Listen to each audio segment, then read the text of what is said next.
Hello, स्वागत आहे तुमचं आपल्या आणखीन छानशा अशा नवीन ब्लॉगमध्ये. तर दिवसाची सुरुवात झालेली आहे नाश्ता बनवण्यापासून. तर नाश्त्याला आज बनवली होती इडली, सांबर आणि त्यासोबतच चटणी. आणि काव्यासाठी खास बनवला होता डोसा, कारण की तिला इडली जी आहे तर ती आवडत नाही, त्यामुळे तिच्यासाठी डोसा बनवला होता छान असा कुरकुरीत. आणि आता नाश्त्याचं झाली तयारी, पण त्यानंतर मला दुपारी नाश्ता उरकून त्यानंतर घरातली सगळी कामं उरकून परत दुपारचा स्वयंपाक बनवायचा आहे. तर त्यामुळे मी माझ्या चपाती भाजीला मिस करते, कारण की रोज सकाळी माझी नाश्त्यासाठी आणि डब्यासाठी चपाती भाजी असते. पण आता हा पूर्ण जो मी घाट घातलेला आहे तर तो मला आता करावा लागणार आहे पूर्ण.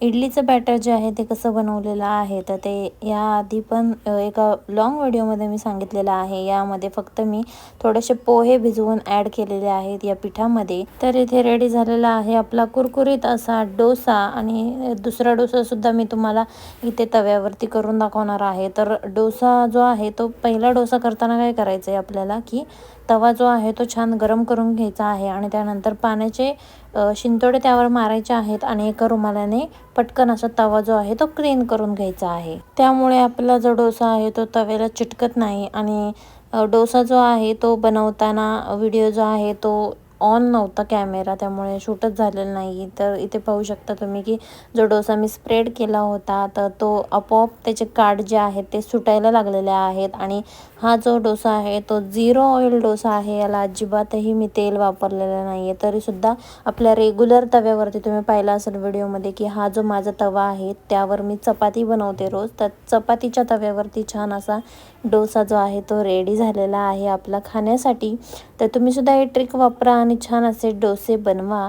तर त्यानंतर ओटा जो आहे तो खूप असा घाण झालेला होता, तेलकट झालेला होता. आणि आता हे पूर्ण जे आहे ओटा वगैरे आणि वरची टाईल्ससुद्धा आहे जी दिवाळीमध्ये मी क्लीन केली होती, तर ही सुद्धा टाईल्स जी आहे ती पुसून घेणार आहे आज. जास्त असा धूर येतो आपण जेव्हा वाटण वगैरे किंवा चपात्या जास्त प्रमाणात कराव्या लागतात, त्यामुळे धुरामुळे ह्या टाईल ज्या आहेत त्या पूर्ण घाण होऊन जातात आणि त्याला वेळच्या वेळी क्लीन करायला लागतं. आणि त्यासोबतच ही जाळी वगैरे जी आहे विंडोची तर तीसुद्धा क्लीन करून घेणार आहे. तर इथे पाहू शकता तुम्ही छान असं किचनच्या ज्या टाईल्स आहे, किचनची विंडो जी आहे आणि त्याचबरोबर ओटा जो आहे तो छान असा घासून पुसून वगैरे घेतलेला आहे. त्यासोबत हा बोर्डसुद्धा खूप घाण झाला होता तर तो सुद्धा क्लीन करून घेतलेला आहे. तर छान असं किचन आपलं रेडी आहे. आणि संध्याकाळी यासाठी दाखवलं आहे की उजेडामध्ये आणि लाईटीमध्ये किचन बघण्यामध्ये फरक असतो. तर लाईटीमध्ये छान असं किचन क्लीन केल्यावरती ते चमकतं, त्यामुळे मी इथे संध्याकाळच्या वेळेला तुम्हाला दाखवत आहे किचन. तर इथे स्वयंपाक माझा रेडी झालेला आहे. लवकरच भेटूया छानशा अशा व्लॉगमध्ये. आणि चॅनलवर नवीन असेल तर सबस्क्राईब करायला विसरू नका. Till then bye bye.